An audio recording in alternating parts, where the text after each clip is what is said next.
it stunts its growth and it doesn't perform. So then you start thinking to yourself that you do not have a green thumb. But truth of the matter is, if you were to take the energy, your passion, and apply it to maybe a community garden space, you'll be able to see that you probably do have a green thumb, but location was everything.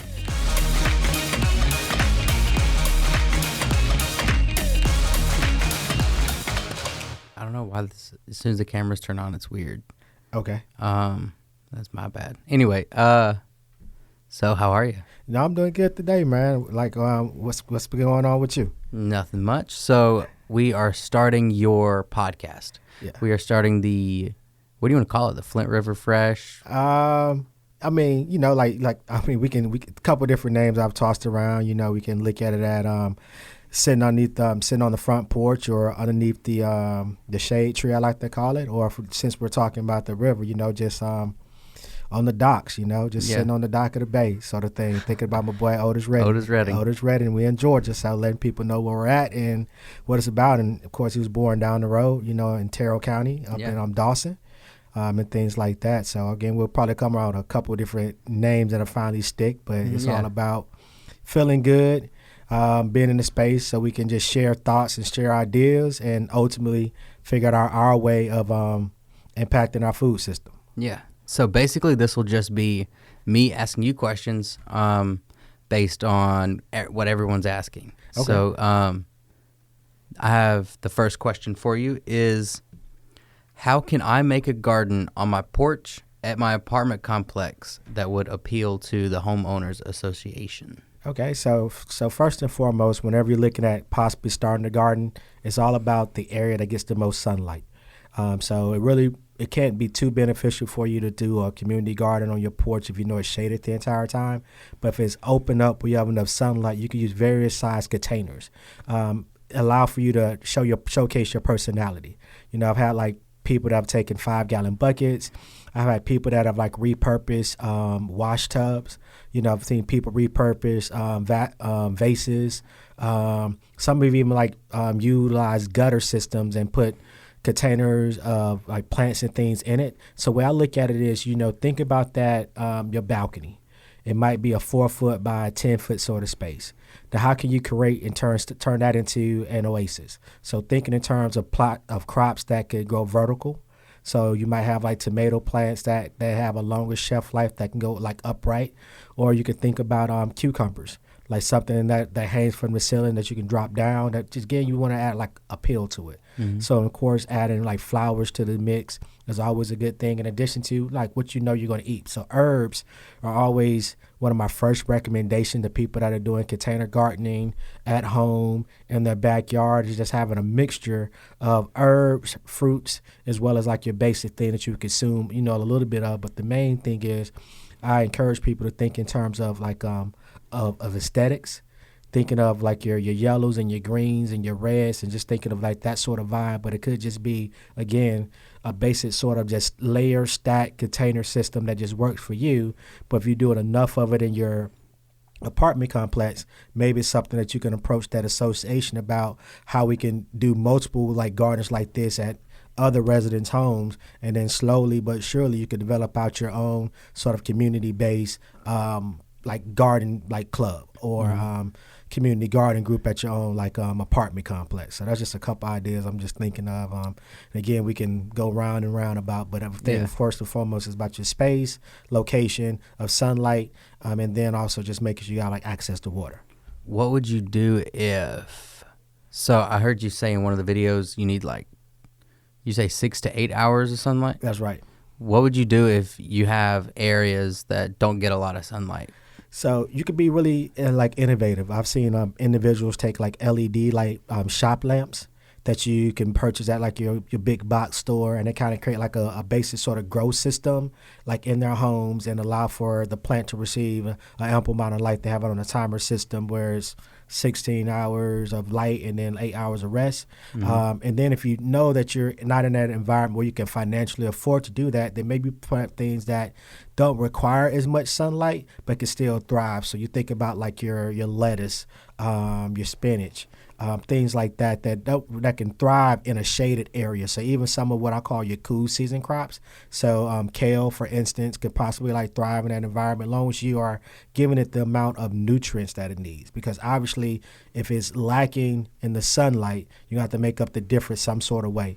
But if you know that you're in a completely shaded area, majority of the day, then my recommendation would be to find a partnership with a community garden location that allow for you to assist as a volunteer and to be able to grow. Because what I don't want you to experience is you planting something in the area and anticipating that it grows, and then because it doesn't have enough light, it stunts its growth and it doesn't perform. So then you start thinking to yourself that you do not have a green thumb. But truth of the matter is, if you were to take the energy, your passion, and apply it to maybe a community garden space, you'll be able to see that you probably do have a green thumb, but location was everything. Yeah. And so I would just encourage people that if you have that passion to still want to grow and you don't have enough light, well, maybe look into seeing if there's a community garden that you can volunteer with, or maybe there's even a community farm that might be in close proximity where you stay that you can go travel and lend a hand to help out with the harvest and growing food locally.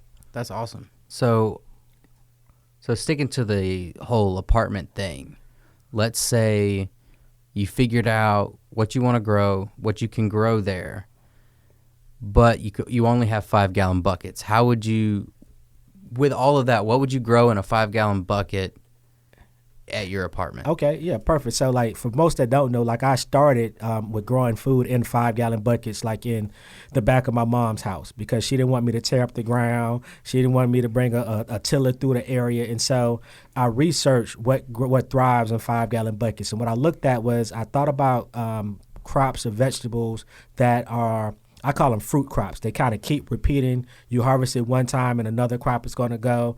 And so what do you mean? So what I mean by that is, so let's just use a tomato. When you harvest off a tomato, you get one tomato, but there's some other flowers that are still growing on that tomato plant. So that means there's going to be another tomato that's eventually going to grow off of that plant. And the same thing happens. So you just kind of you can get that one that you need, hold on to the plant, another one's going to come, hold on to the plant, keep feeding, another one's going to come. So it has multiple harvests. Same thing applies to cucumbers. So cucumbers, they kind of grow up. They keep growing as long as you're feeding it over a 3 to 4 week sort of period. But there are smaller cucumbers that are available off of that one vine. So in that 5-gallon bucket with the trellis system, you can keep harvesting cucumber after cucumber. And then on the leafy side, some of our lettuces that we eat, the varieties that I recommend in buckets are what I call cut and come again varieties. So you harvest them about 1 inch above the soil, then give it about 2 weeks later, that plant will reproduce itself and you'll be able to get another harvest off of it. So you just kind of think in terms that I want to get multiple cuttings or multiple harvests off of this 5-gallon bucket. But I stay away from crops that you kind of, except for maybe a cabbage or broccoli, which kind of gives you a big harvest that you can take home, process it, utilize it. Like cabbage, you can make, sauerkraut with it. You can make some coleslaw, some other things with the cabbage. So it has multiple uses. But I try to stay away from crops that are a one-time off harvest. So like corn, don't grow corn in your 5-gallon bucket. No, because you're only going to get 2 ears of corn, and it's going to take you about 3 months, right? So 2 years, 3 months, you do the math, that's just a waste of space. Where you could do a lettuce in that same 5-gallon bucket, and in about 30 to 45 days, you're harvested and it's ready to go. But then you also could do something like kale and collards, and I emphasize those because those are crops that when you're harvesting it, you don't cut the entire stalk off, you just harvest the leaves. As long as you keep harvesting the leaves, the plant is just going to get taller and it's going to get taller, so you keep, again, having multiple harvests off of this one crop. Mm-hmm. And so that's always my emphasis about container gardening and 5-gallon buckets in particular. Find those crops that you can get multiple harvests off of, or you can get a big enough harvest that you can do what we like to say, make additional products from it that can sustain you over a longer period of time. So if you do, let's say you do kale or cabbage, would you do 2? Would you do like 1? What would you do in the bucket? I would say 1 per. Like a lot of things I just named outside of like the lettuce is really 1 crop per bucket. Okay. But then if you do, let's say carrots, so you could grow carrots in that 5-gallon bucket, and you could do like 16 carrot plants, carrot seeds in that bucket. Or you could do like turnips, and turnips you might can do like 4 to like 9 per bucket based upon the size that you want to do it. Even like your onions, you can do those as well in buckets. I remember one time, but again, that was like, 4 to like 9 like onion plants that were inside of it. And then I've also even grown like sweet potatoes and Irish potatoes inside 5-gallon buckets. But a lot of times when it comes to that bucket, it's really just like 1 crop per bucket, or 1 variety of the same crop that's smaller in the bucket. Like you don't want to mix like your lettuce and your kale side by side, because they have different growing habits. Okay. They have different fertilizer needs. And so you don't want to kind of give something like lettuce a lot of like nitrogen, because that means that the lettuce will just get extremely big and it will overcrowd the bucket. Now you don't have any space. But if you did want to do some interplanting, you could do something where in that same bucket you could have your collard and your kale growing mixed in with a little bit of onions as well. So that way when the collard or kale is ready to be harvested, you can harvest that piece up because it's run its course, and the onions will probably be a couple months later for you to be able to pull off and be able to eat off of those as well.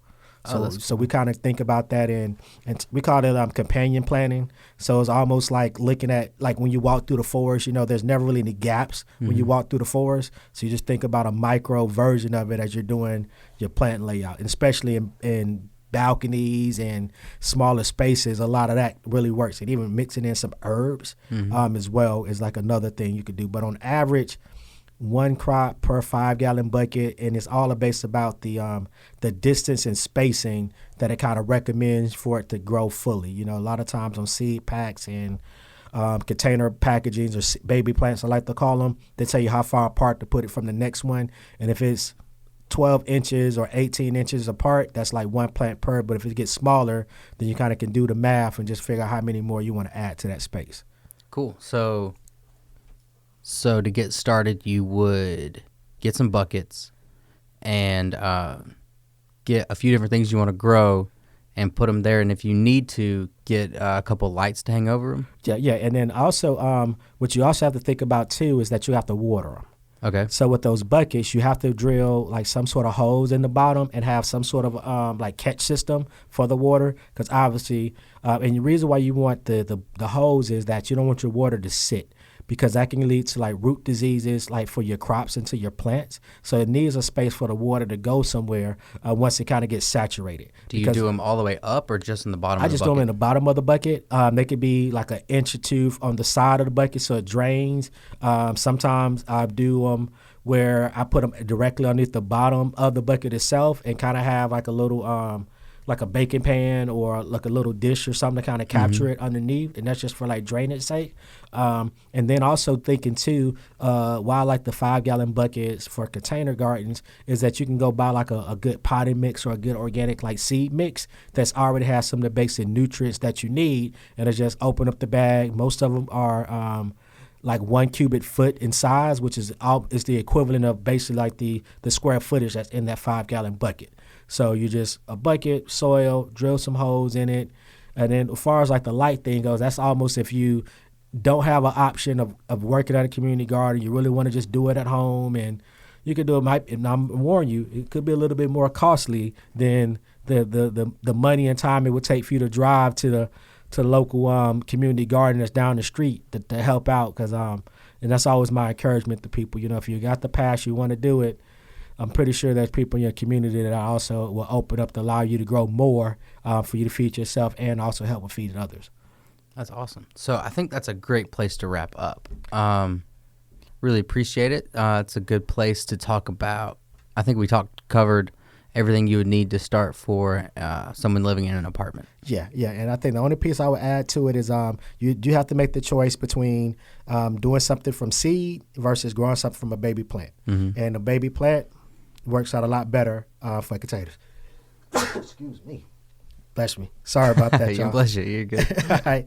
Yeah. So just thinking in terms if you're going to do it at home in a container, it might be easier for you. If you don't have enough light, you have a limited amount of space, just go ahead and find some baby plants and start from there. And then once you get acclimated and get comfortable growing, then you can advance with seeds. But there are just a couple things that you just do from seeds, like carrots from seeds. You can do lettuce from seeds and be quite successful. But majority of the stuff is very good. I would recommend that most people start with seedlings or, like I tell the kids, some baby plants. So I appreciate it. I think this is a good stopping point. And so again, this is just related to what you would do to grow food at home if you're in an apartment setting. And if you got other questions or other ideas or just thoughts related to that topic, just, reach out to us on social media. Yep.